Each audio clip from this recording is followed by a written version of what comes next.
J'adore les graines et les semences. Alors, ce mot de grainothèque, c'est un mot nouveau. Il est constitué du mot graine et bibliothèque.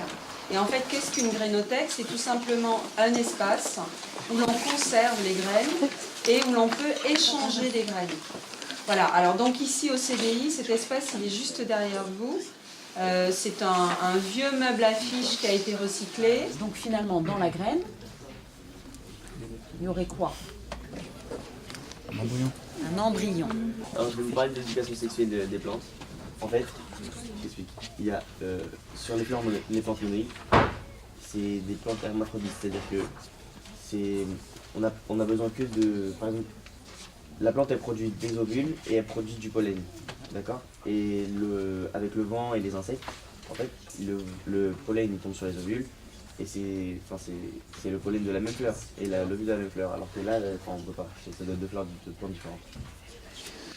Et il va y avoir une fécondation possible des ovules ici, okay, dans l'ovaire de la fleur. Donc soit c'est le pollen de la fleur qui se dépose sur le pistil, et là c'est autofécondation dans la fleur.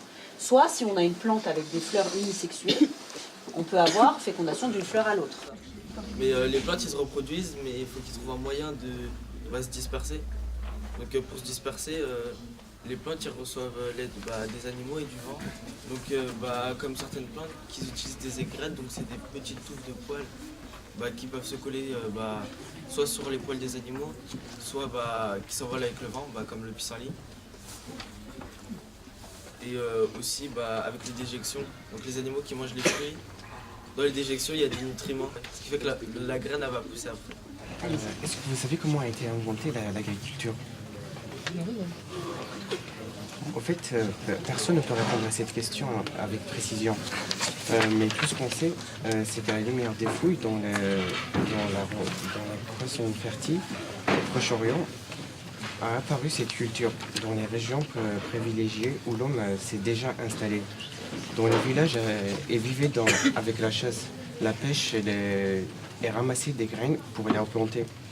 C'était la révolution néolithique, il y a environ 10 000 ans. L'industrialisation nous a fait peu à peu accroître à l'appauvrissement du patrimoine.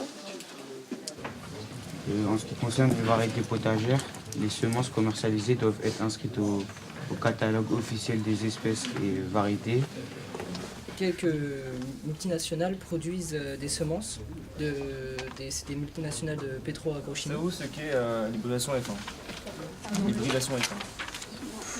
Alors, l'hybridation F1, c'est le nom donné aux méthodes industrielles de production de semences stables à la première génération mais qui ne peut pas se reproduire pour les prochaines générations. La semence F1, c'est un croisement de deux lignées pures qui est obtenu par une fécondation forcée. Le haricot blanc. Le haricot blanc est une légumineuse appartenant à la famille des papillonacées, originaire d'Amérique du Sud et importée par les Portugais à la fin du XIXe siècle en Italie. Cette plante est aujourd'hui universelle car elle se cultive rapidement et facilement dans des sols légers et pas trop humides. À l'âge adulte, elle mesure entre 30 et 60 cm. Elle est recouverte d'une protection verte. La tige d'haricot blanc possède plusieurs grandes feuilles vertes. C'est l'haricot le plus consommé en Europe. On peut voir une graine d'haricot blanc et sa plante.